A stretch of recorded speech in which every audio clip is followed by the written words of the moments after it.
Guys, deluded. Obviously, I'm back again. Now, I've been here before. I don't like to have. Let me move my leisure out the way.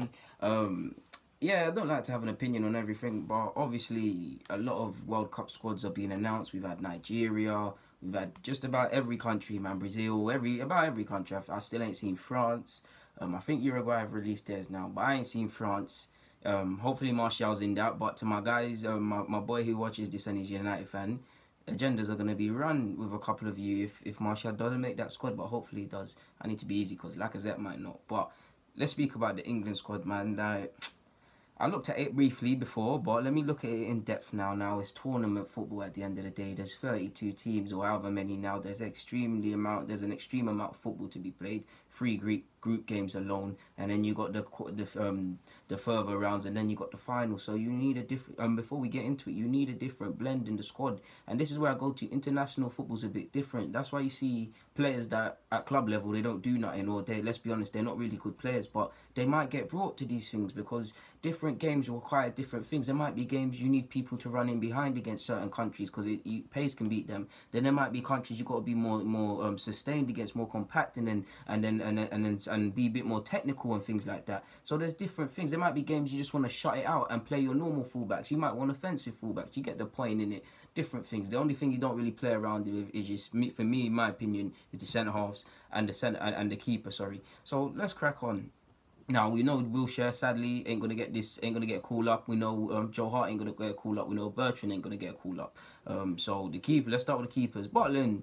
He's been in good form, and I say that lightly. Like his side's been relegated in Arsenal. Don't get me wrong. There's some other keepers, that I would go for, but I like Butland. I'm a fan of Butland. So if something could be done there, especially they got relegated, so there might be that. Let's go for that. Pickford, bit of an iffy season collectively again for Everton, but he's a very decent keeper. Pope, been sick this season, deserves his call up. Between the three of them, I'm gonna be honest with you. If I look at it, I don't really know who goes in goal for me, to be honest, because they all got their different merits. You'd like to think though Pope would probably be third choice, but I'm rooting for Pope out of all of them. But you don't really know who the first choice is if I'm being honest with you. I don't really know, to be honest with you, people. The keepers, I'd probably run it down to the last training session or the second from last training session before I decide on my keeper. If I was the gaffer, if this was my squad, Trent Arnold, my guy, call up, deserve that. You don't need to talk about him further. He deserved it. He's in the Champions League final. He's scoring free kicks. He's playing consistent. Yeah, he's had games where he's made mistakes, but he's more often than not, he's reliable. He's a footballer of extreme technical quality as well. He's a very good baller. Deserves his spot. And his boy at club level, Joe Gomez, another one I like, would be there in my opinion, sadly, but his season ended. A couple players in collectively for some nations. Dani Alves as well, man. It's sad when this happens. It's cruel. It's the World Cup, but yeah, man. Gomez is young enough to get a next thing, but Trent, moving on. So Trent's there, he's cool. Cahill, nah, I can't lie to you guys. Cahill's only there for me because of experience. Because England as a whole, the centre halves, the whole situation is very dire. Like there's good centre halves there, they're okay, but there's not an Adams, there's not a Rio, there's not a Terry, there's not a Madness at centre half. The calibre is not there, and that's not really a disrespect. It's really like picking your poison between the centre halves because it just screams rubbed. Cahill's there because of experience and because he plays for Chelsea and things like that. In the same way, if he played for any other of the top 6, if Arsenal could defend and he played for Arsenal, would get called up as well. But he's gonna obviously be there. Delph, personal level, you can't really knock. I wouldn't call him up unless I'm doing something else with the squad, but he's there because he had a decent season for City with Pep and stuff like that. You'd like to think you're playing him in the middle, but he's clearly going there as someone that can play centre mid, as someone that can be back up for fullback. So there's him. There's Rose is gone. He's hardly played any football, but Danny Rose is very good, so he's fit enough. I mean, Southgate's a bit inconsistent with that fitness business depending on the player, but Rose is there. Stones is there. In fact, let's calm down. Let's focus on the centre halves. I love fullbacks, people. Jones is there. Of late, he's picked up form, so Jones is gone there. So Maguire, deservedly so. Clearly Walker's gone as a centre half as well. And I must say, I know I'm speaking about centre halves, but if Dyer is coming, Dyer's going to play defensive mid or something. But Dyer's somewhat a jack of all trades. He can fill in that right back. He can play at defensive mid, where he's probably likely to be situated. And then obviously he can play at centre half, where he had these initial things at Sporting and stuff like that. So there's Walker, that's a fullback, and he's gonna go as a centre. For me, he's definitely gonna play centre half at some stage. So there's that. There's what I'm saying about Dyer. There's Cahill. There's Stones. There's Jones. There's Maguire. That's 6 centre halves. Now I get that it's tournament football. That's 6 people eligible to play for in centre half. Now I look at the midfielders and I'm just like, they're good midfielders, and but it's a bit rubby, especially the central midfielders. So yeah. The fullbacks, moving back to the fullbacks. Trent Arnold's there. We mentioned him at the start. Delph is going to go there. I'd probably fill in as one second choice. Rose is going to do that. Ashley Young. Oh, crap. Yeah, Ashley Young's there. Deservedly so, in my opinion. Again, I wouldn't call him up, but another one who's been in form. So there's 2 people that can fill in that. There's 3 people that can fill in that left back. So what is going on? This is a bookie side. What are you doing, Southgate? This is a bit mad. This is very mad. I think a lot of it is because Oxlade-Chamberlain's not fit as well. So, yeah. You're moving extremely mad oh, boy. Don't get me wrong, I'm not even criticising some of the picks, but it's just the tactics behind it. I get that. Again, I said tournament football, but this is very negative, my man. Trippier's there as well. So, yeah. Don't forget Young can fill in on the other side. So, if you want to push it, there's 3 people that can fill in at fullback. 4 people, including Arnold. So... yeah, moving on from that. Dele Alli, obviously going to get called up, my man. Dyer, obviously going to play central midfield as well. Henderson, he's been in good form and his side's been in decent form. They got in the Champions League final, got there. Lingard's been in good form for United, they've got second. And Loftus-Cheek, he's been frustrated with injury, but he's shown his quality of late and in patches. So for me, I'd love him to be there. For me, I'm not even trying to sound like an Arsenal team, people. Even if not just Wilshere, I'm not even just to focus on Wilshere.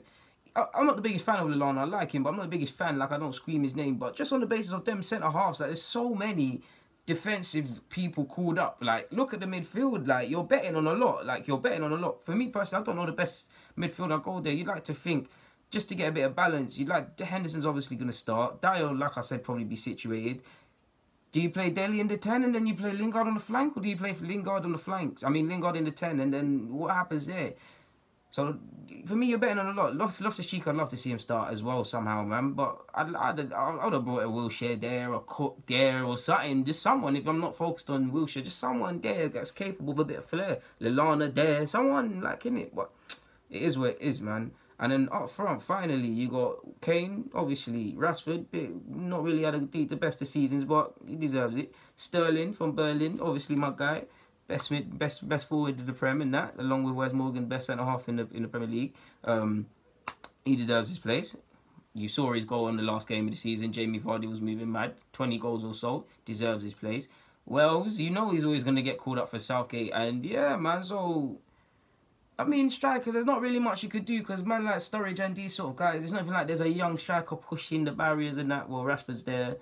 I can't really have complaints about the centre halves, really. Tarkowski could have afforded to be there. The standby list, people. You got Livermore, Lol, Tarkowski. It's harsh that you missed out for me, personally. Lallana's not been fit, and then you got Cook there. And then, so that's some stats I copied off the internet. Based on players' age, on the first match day, England have named their 3rd youngest squad for the World Cup in 26... the squad, the average age is 26 years and 18 days, behind only their 1958 one, which was 25 years and 81 days. 2006 was 25 years and 286 days. The caps, the squad has a total of 449 international caps on average of 19.5. Cahill is the only player with more than 40 caps. Goals, they've scored a total of 55 for England. Danny Welbeck on 15 and Harry Kane have 12 are the only people with double figures. A man like Wells, so that's why he's there. And then only 5 of these players featured in last year's edition. In what I'm referring to is the World Cup in Cahill, Jones, fly in my room. This way don't keep windows open late, people. Henderson, Sterling and Welbeck. So yeah, man. There's that. And then obviously of the there's 10 Premier League clubs represented. Spurs are heavily represented with 5. United and City have 4. Arsenal, we got 1. And then you break down what you want. Liverpool got what? Trent Arnold, Henderson.